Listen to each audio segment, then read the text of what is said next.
Listen to that laugh, because that single sound, frozen forever on this canvas, just ended a friendship that could have changed English literature.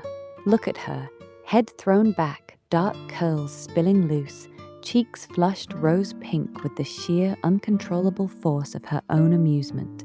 Her gown is pure spectacle, gold silk brocade catching every flicker of light, a lavender underskirt pooling like water at her feet, a striped sash knotted at her waist as if she dressed for a performance she didn't know she was about to give. One hand rests on the writing table behind her, fingers relaxed, careless, resting beside scattered letters and papers, the tools of a woman known across Europe for her wit and her pen. She doesn't even look at the man beside her. She's looking past him, at the room, at us, anywhere but at the wreckage she's just caused. She laughed because she was already married, and the greatest poet in England had just poured out his heart to another man's wife. Now turn to him, Alexander Pope, the greatest poet in England, and right now the smallest man in the room.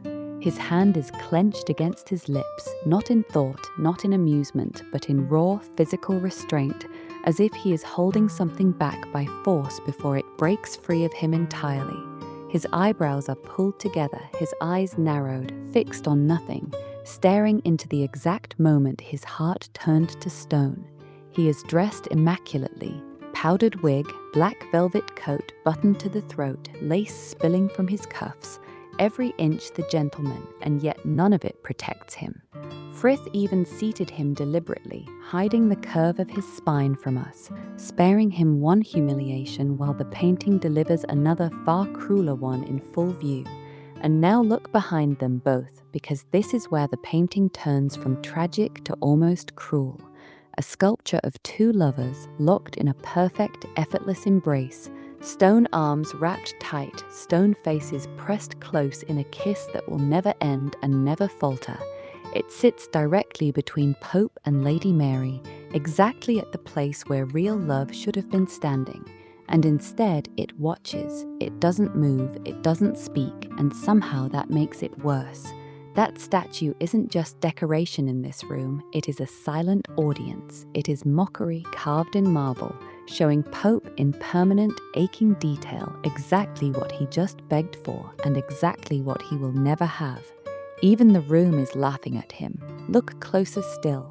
The gilded oval portrait on the wall behind them, hanging like an old, unspoken accusation nobody dares take down. The cold white marble fireplace, untouched, unfeeling, standing guard over this entire scene like a judge who has already delivered the verdict.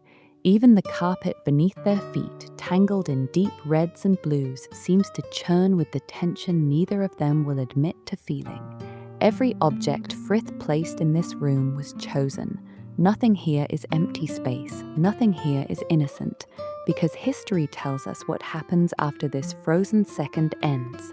Lady Mary's laugh did not fade quietly into an awkward afternoon. It followed Pope for the rest of his life.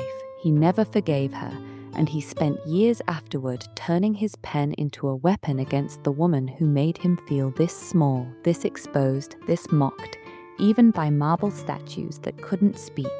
One laugh, one unbearable silent room, and an enmity that would echo through English poetry for decades to come. This painting, Pope Makes Love to Lady Mary Wortley Montagu, was painted in 1852 by the celebrated Victorian artist William Powell Frith.